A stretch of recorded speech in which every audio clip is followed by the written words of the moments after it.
Jack Toledano and Ove Rendum representing Sea of Tranquility. There, I got it out of my system. I didn't say Huh. all or not according to Jack. Uh, Doing some honors to the great Sea of Tranquility channel and show, and we are about to give you another album uh, homework assignment. So first, let me welcome Ove Rendum from across the pond in Norway. How you doing, Ove? I'm doing pretty good. It's And been a while. I believe this is your first appearance on Sea of Tranquility. So Yes, it is. warm welcome to you. Thank you. Thank you. So what's going? I see you.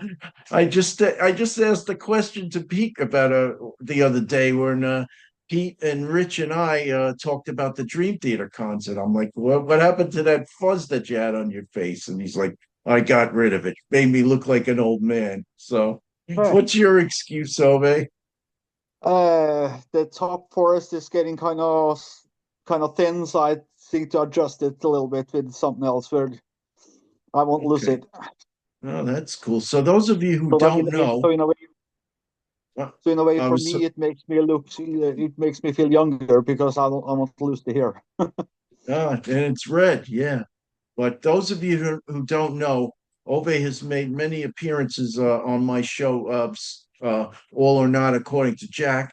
Plus, he's made many appearances on Stephen Keeler's show, Rock Fantasy. And Yep. shout out to Stephen Keeler, who's supposedly just hit 40 his 40th anniversary of being in business in Middletown, New York. So congratulations. Unfortunately, it's a little too far for me to travel right now, but it's like a 2.5 hour ride. But those in the Hudson Valley are going to go celebrate with Steve and on Saturday evening, November 1st. So I hope Mhm. you all enjoy and have a great time.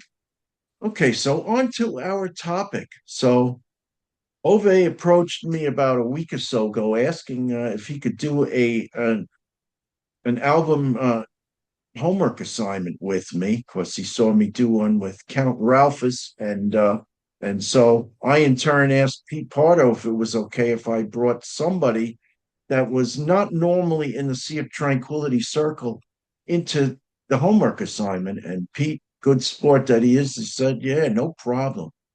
Let's do it." He, So he's the man. yes, Pete is the man. So more on that later. But so Ove, enough Yep. talking from my end. Yep. What album did I give you? You gave me Emerson, Lake and Palmer trilogy from 1972. Ah, great. Me like a dummy. I didn't put a picture up like I did the last time with Count Ralphus, but anyway, it is basically just to describe the album. It's a photograph of no a painting of the three of them, shirtless from chest up. But great album. Uh, I think it's a great album, but let's hear what Ove has to say. So, what do you think there, Ove? Well, I know Palmer from Asia.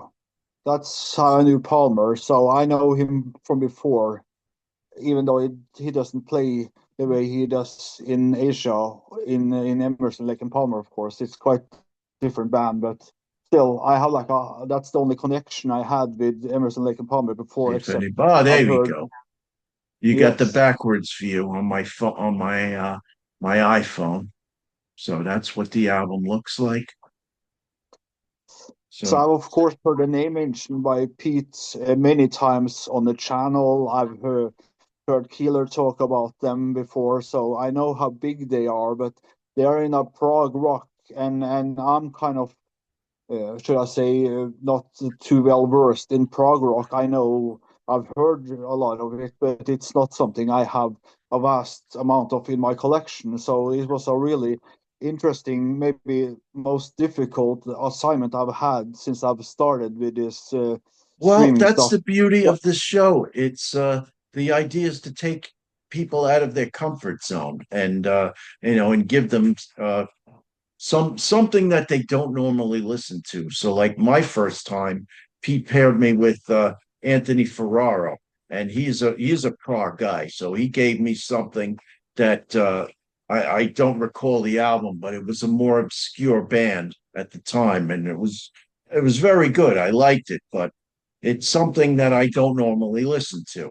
So Yeah. henceforth, and I wanted to give you something that I'm very familiar with because something from the 70s that I'm very well versed with, in a prog rock sense. So, Yeah. So for me, I'm a regular on Rock Fantasy. So I've been doing show like for 3 years now, and I've been on your show for quite a while and stuff. And but this I have to say is the most challenging because I have little to no experience with the genre.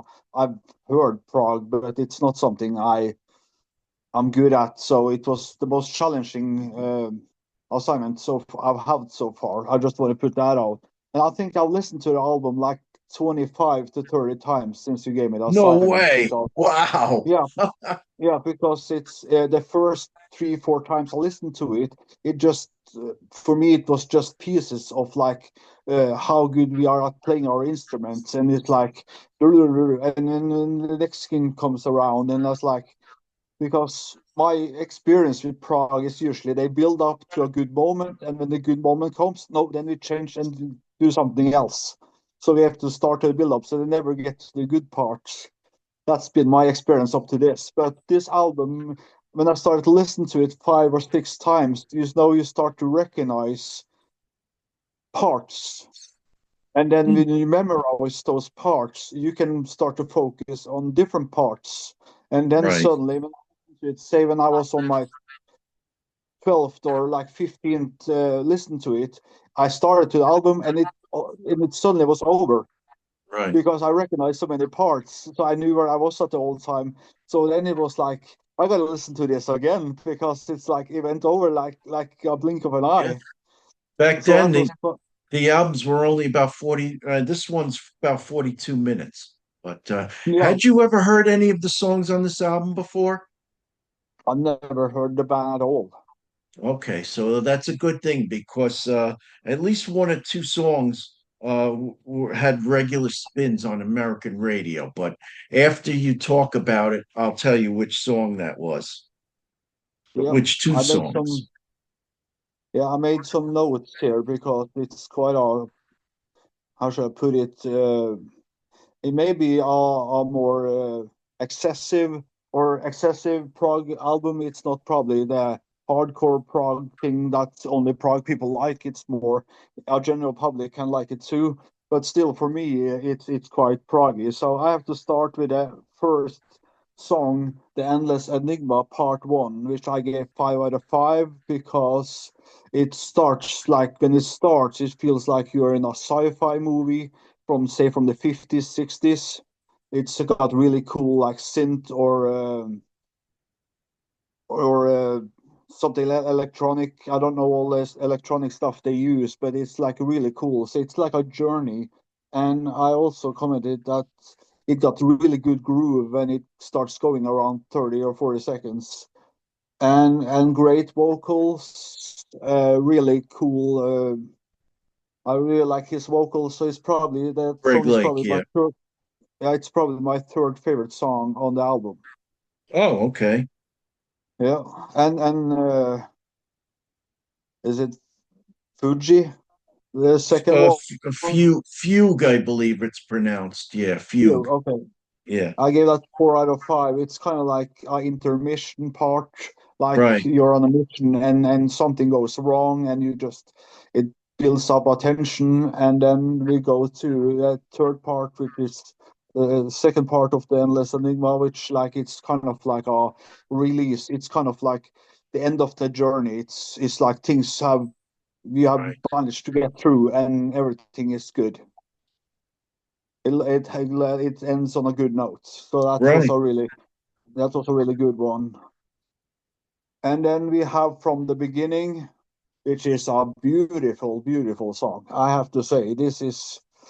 This is like the sweet late 60s, early 70s sound that we love. It got the feeling of kind of anything you not like, anything you know that's good, but they have just put it into a song. So it was like Right. really nice for me, and probably the most accessible song for me. The first song I probably was easiest for me to get into. Okay, so now And from the beginning is the actual song that got a lot of American airplay. makes sense because Yes. it was very accessible for me too, and it's probably my second favorite track of the album. Then we come to number five, which is the Sheriff. I gave that 4 out of 5. I thought it was really cool groove to it, great stories, and then of course Palmer's drumming is perfection. Oh yeah, he's great. Then we come to number six, which is Hoedown. For me, this is what's the song I least like on the album. It's kind of Interesting. it's got Palmer delivering the good for the drums. The drums is amazing, but the Right, rest, I for me, was kind of one dimensional. I like one dimensional, but if it doesn't hit you the right way, it's not my type of one dimensional. So for me, it became I didn't come attached to that one dimensional thing, so I didn't get the enjoyment out of that song as much as some other songs on this album. But this is we can't choose this. Albums and songs chooses us. right. I choose to say. Then we come to the title track trilogy, which I gave 5 out of 5, and I think that song has the Awesome. best vocals on the whole album.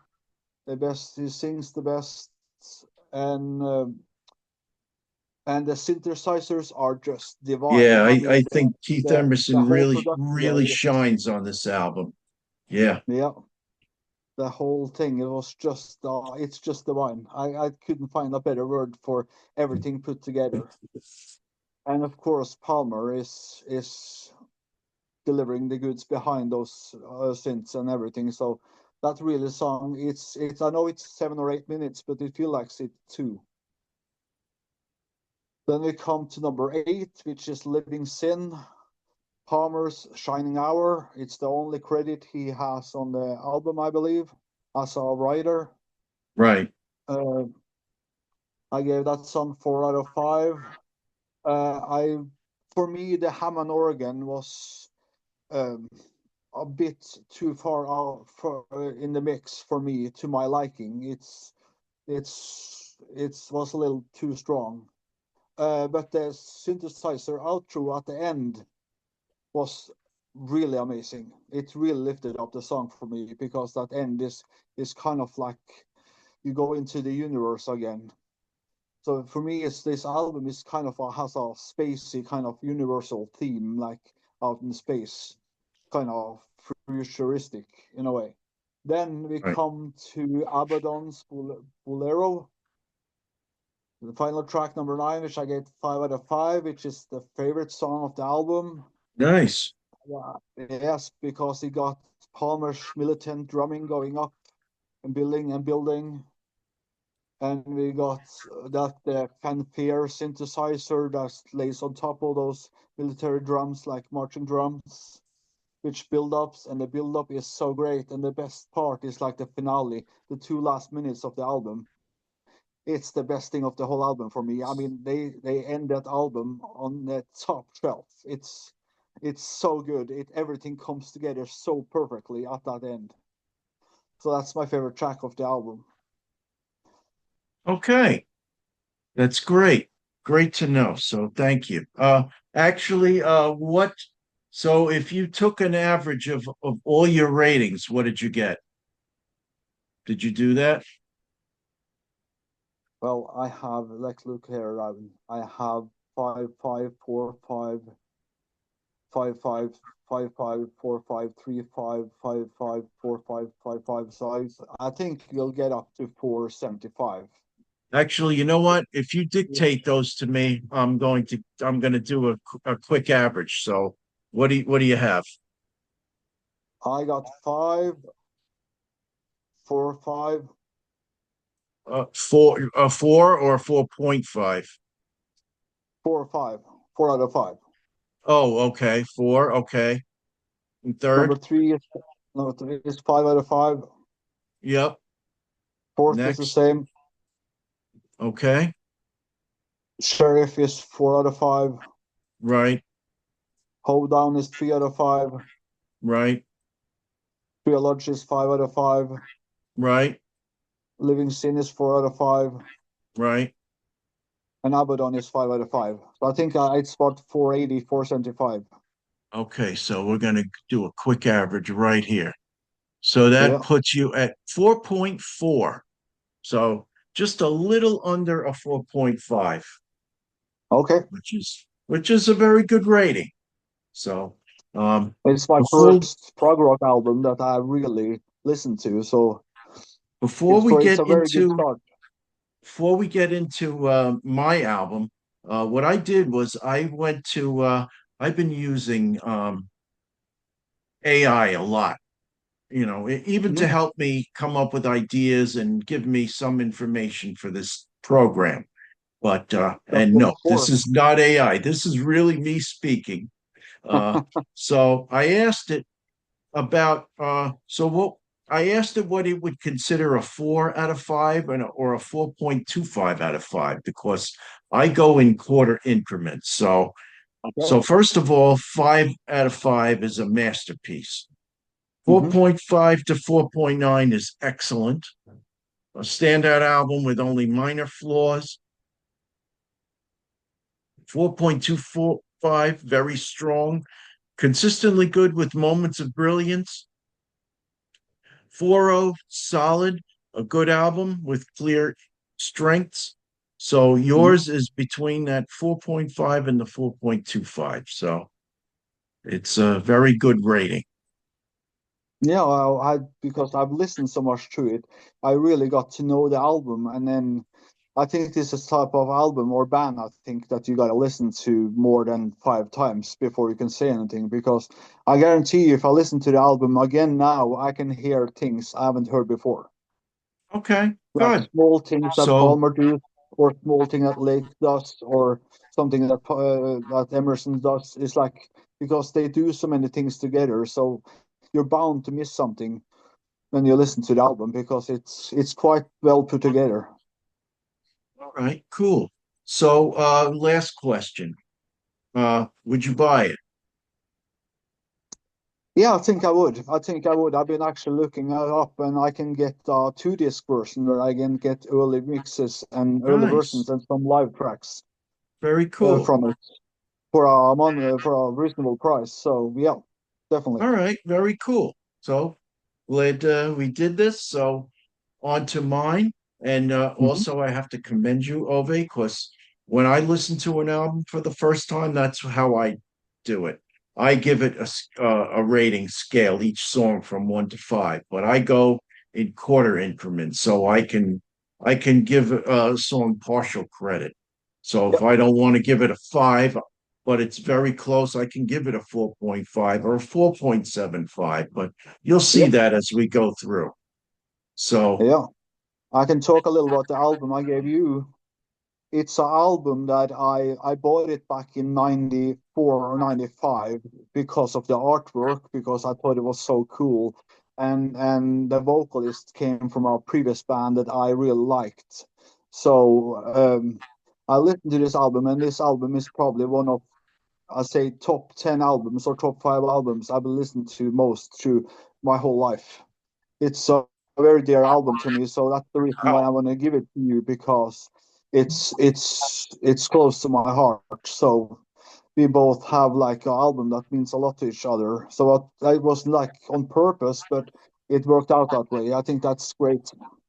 okay, so very cool. So the album that Ove gave to me is a doom metal band called Cathedral, British doom metal band. The album is called The Ethereal Mirror from 1993. So overall, these are my notes that I put down. So they're doom metal. Roots sound like they come directly from Black Sabbath. Definitely not on the progressive side. Very direct, no nonsense riffs. Mhm. Vocals slightly gruff, but not exactly not death metal or black metal by any means. But um, don't expect velvety, smooth, and pitch perfect vocals. Um, I would consider these more a little more raw and visceral, better than death metal though. I would Mm. imagine they are very good live, would be almost hypnotic live. So, have you ever seen Cathedral live? I have not, but the vocalist is from Napalm Death. He is known for his most deepest growls back in the 80s. So for him to go from grindcore to death metal to this is quite a transition. So Good, so that's good to quite know. interesting what you're how you perceive him when I know Right, where he comes from. right. Okay, well, it's good to know. So, and I do have a comment for the last song. So we're gonna go through it. There's 10 songs. There's the 2 minute Violet Vortex intro. It's an Mhm. instrumental precursor of what's to Mhm. come for 4.5 out of 5. Uh, Best song of the album is the second song, Ride. It has a very distinct gallop, very similar to Iron Maiden and Black Sabbath. Very simple and direct riff, enjoyable, 5 Mhm. out of 5. Now, I will say that I I looked the album up on Wikipedia, and they give a little note of what Martin Popoff thought of it. Basically writing in the Collector's Guide to Heavy Metal Volume 3, the 90s, called the album fantastically powerful throughout and singled out Ride as the best track in Cathedral's discography up to that point. So I am in agreement with Martin on that one. Good observation. Okay. Enter the Worms, song 3. I think it's an average song, saved by some good leads in the middle section. That's a 3.75 out of 5. Next, nearly 5 minute Midnight Mountain, another highlight, nice riffs within, and a nicer, The faster single, pace. I the like single of the album. the slightly faster pace. I'm sorry. It's the single of the album. Oh, okay. 4.75 out of 5. Mhm. Okay. Fountain of Innocence. Very Sabbath like. Vocals very reminiscent of Planet Caravan from Paranoid. Mhm. Yeah, with the I don't know the vocals, but something to that effect. Mhm. Vocal synthesis or whatever they do. It's 7 minutes, but I liked it. Very very hypnotic and groovy sort of sound. The second half of the album, I don't think is as good as the first album, but the first part of it brings up the average at the end. A Grim Luxuria at 4 minutes and 4:46. Slower and plodding, vocals okay. I gave that a 4. Jaded Entity at almost 8 minutes, more of the same. I gave that a 4. Ashes You Leave, a 6 minute song. I gave that a 3.5. Okay, and this one, Phantasmagoria. Interesting. Mhm. Longest track of the record. If you like very down-tuned guitars, this one is for you. What is that, like a drop E or something? I know they have I know the normal tuning is EAD, GBE. Some people go to drop D. This is definitely drop E or even lower. So Yeah. yeah. But 4.25 out of 5. I liked it. You know, nice groove, gallop, close to 9 minutes. So they put a lot of effort into that one. Which brings us to the last song, Imprisoned in Flesh, at 1 minute 47 seconds. So my comment, wow, wasn't expecting this acoustic Mhm. tune. The music potential is there. Gave that 4.25 out of 5. So I averaged it out. The entire album came out to 4.25 out of 5. So again, That's why I wanted to see what AI thought of my rating scale. So they said very strong, consistently good with moments of brilliance, may lack the cohesion of innovation to push it into great territory. But you want to know something? This is not a perfect world, and not every album has to be perfect. My favorite bands don't have perfect albums by any stretch, but this is a good album. And yes, I would buy it because, if I were a collector, I would want some Doom in. Jason's trying to call me. Bastard. I'll have to call you back, Jay. So the um, most interesting part here about the album is because the Adam Liam he will leave after this album.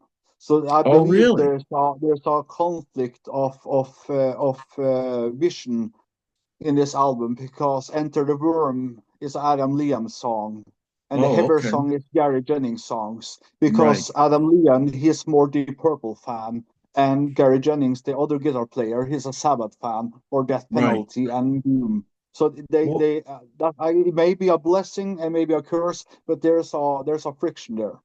I don't so know if it what's comes through. what's really interesting? So Gary Jennings is listed as guitar and bass. Adam Mhm. Lee is guitar. So in concert, what would they do?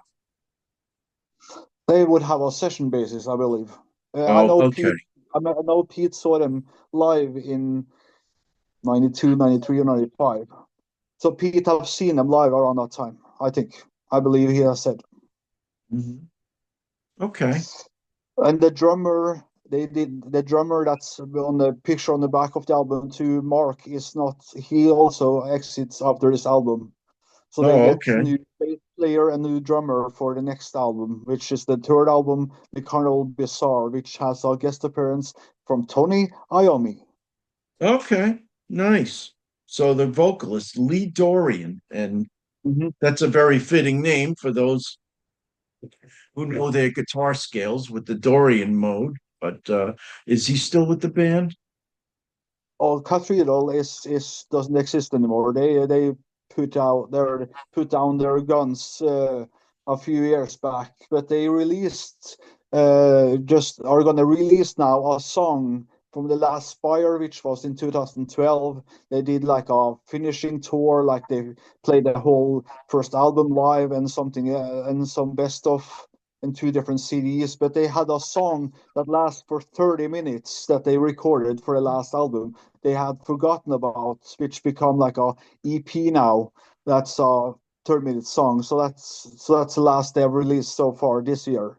So, but they have gone to Gas Jennings, I believe the guitarist. He's because Lee Dorian has that label, Rise Above Records, which releases Doom and releases kind of the Ghost was their first album. Ghost had was on Rise Above, and they have like a lot of different they have like a relic part of the label, which is like re-releasing old albums, and they have like newer Doom kind of underground. So Gas Jennings. He takes off the mail order of the all most like practical stuff of the label then, and Lee Dorian takes off the signing of bands and of other things, I guess. The two others, I don't know what they do now or the rest either. So, but Gary and I talked with Gary because I ordered the album from them and there was some delay. So he actually sent me a text personally, which Nice. is was really really nice. It was really Wow. cool because I've been a fan of guitar playing for my whole life. So that was big. Wow. That's very cool. Hmm. Yeah. So, what's your thought on the artwork? Because Cathedral has quite unique from the with Yeah, the type text. I really like it. I like that what looks like a stone figure there. Yeah. If you have the album, you can like then like take it out to like a six squares so they get a full picture. They usually do that on all the albums. I'm gonna try to I'm gonna try to pull it up right now if I can. So let's Mhm. go there. Cathedral, Cathedral. Um, yeah, bear with me a second. There we go. Doom band, uh, discography, um, the ethereal mirror. Ethereal. Ethereal mirror. Hmm. So Yeah, that's the that's new cover. That's the new cover. right. But So when you get a re-release, you get that cover. You don't get the original cover. That's you right. sold Oh, okay. past. But I like this cover. I like the what looks like a pterodactyl there, and the Gothic style buildings, and yeah, no, I am a fan of album artwork, and maybe once someday I'll do an episode basically on album artwork. So, well, we'll see. We'll get to that. But anyway, So so I don't know if it shows. yeah, Sorry. you gotta pull it back a little bit. Yeah, it's a little too close. There you go. Perfect. That looks good. Yep. So it's a big picture, really. Uh-huh. Yep. Very nice. Yep. So if you go on Dave Patchett's homepage, you can actually get a lot of his style artwork because he's quite unique. Oh, okay. We'll talk about that off camera. But He's British too, of we course. yeah, we have to wrap this up. I'm trying to keep this to maybe like a half an hour. So the Sea of Tranquility faithful don't yell at me. Yeah, yeah. Sorry, peeps. But anyway, this has been fun. I am so glad that you enjoyed Emerson, Lake and Palmer. Um, Yes, I in the did. future, I am planning on doing another album homework assignment with Davey Cretin, my buddy over here in the States, Hmm. who joined me and Pete and Rich and Davey's girlfriend Tia joined us for the Dream Theater concert. Unfortunately, we didn't sit together, but a good time was had by all. We met up in the restaurant prior, so it was all good. So Davey is going to do one of these with me as well. So probably, I don't know, that might come out another week or two after this one comes out. So but anyway, it's been a lot of fun, and Yeah. I don't have all the things, all the nuances of what Pete says by heart. I know there's a Ko-fi page, so please donate to that. Uh, Hmm. please, look down in the comments. Pete's got a lot of nice information. If you would like to buy some of his merch, there's a merch page, and uh, Hmm. and basically, let's see if we can do this together at the same time. Uh, ready? One, Hmm. two, three. All the damn All the time. damn time. There you go. All right. Pete will appreciate that. So it's good chatting with everybody. Uh, if you get a chance, show some love to Steve Keeler's Rock Fantasy page. Hmm. Ove's on quite frequently. Please come to my page and, my channel and check it out sometime, and I would greatly appreciate it. So thank you all very much, and we will speak soon. For Ove Rendum, this is Jack Toledano. Have a good night, all. Um, okay, got to get my mouse back in order. Good night, all.